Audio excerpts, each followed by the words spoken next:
5 Juni 2025. Tandai tanggal itu. Ukir di dinding rumahmu. Tempel di langit-langit kamar. Karena itu bukan sekadar pertandingan. Itu adalah pertempuran terakhir.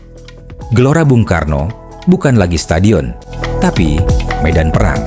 Tempat 11 anak bangsa bertarung demi harga diri 270 juta jiwa. Indonesia versus Cina. Bukan hanya soal 3 poin, ini soal hidup dan mati mimpi kita ke Piala Dunia. Karena setelah itu, kita harus lawan Jepang, si macan Asia, yang sudah lebih dulu duduk nyaman di Qatar. Berharap menang di Jepang? Itu seperti berharap badai berhenti hanya dengan doa. Realistis, satu-satunya jalan, menang di GBK. Harga mati, titik, dan kini, panggung itu disiapkan. Lampu sorot diarahkan, jenderang ditabuh.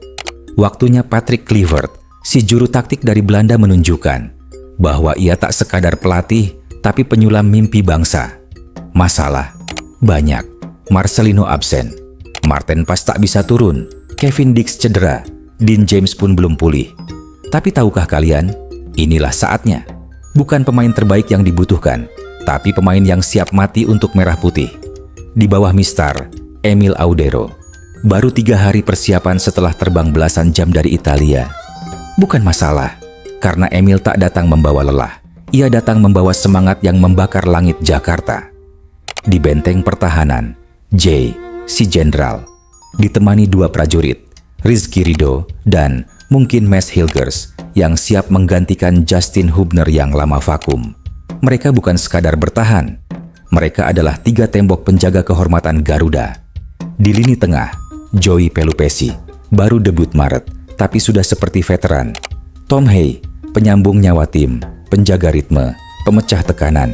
Mereka bukan gelandang biasa, mereka penjaga nyala api. Di sayap, Verdonk di kiri, mungkin Sandy Walsh di kanan, pengganti Dix. Sandy, sudah 19 caps, serba bisa.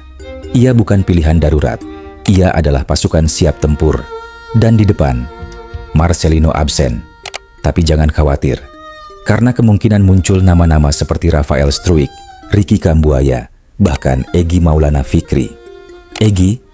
Ya, dialah si lincah dari Garut, si dribbler gila yang bisa menciptakan sihir dari ruang sempit. Lalu ujung tombaknya, Romano dan Ragnar Williot. Romano, 2 gol dari 2 laga. Ia bukan striker, ia pemburu darah, predator di kotak penalti. Dan Ragnar, mesin rusak pertahanan, hancurkan barisan lawan, tak kenal lelah, tak kenal takut. Lalu, pertanyaannya, apa yang akan dilakukan Kluivert?